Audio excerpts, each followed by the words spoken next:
Tulmimak. Ano? Di ba El Nino ngayon? Oo. Anong pinaka-the best na may advice mo sa mga kababayan natin? Ang may advice ko sa aking mga subscriber at aking mga followers ay huwag na huwag po kayong unang-una huwag na kayong liligo at huwag mag-aksaya ng tubig. Ha? Bakit mo nasabi yun? Eh, ang init ng panahon ngayon.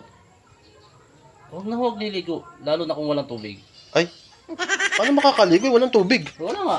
Hindi makakatipid sa ng tubig. Dapat wisik-wisik lang. Ah. Medyo punas-punas sa katawan. Oh.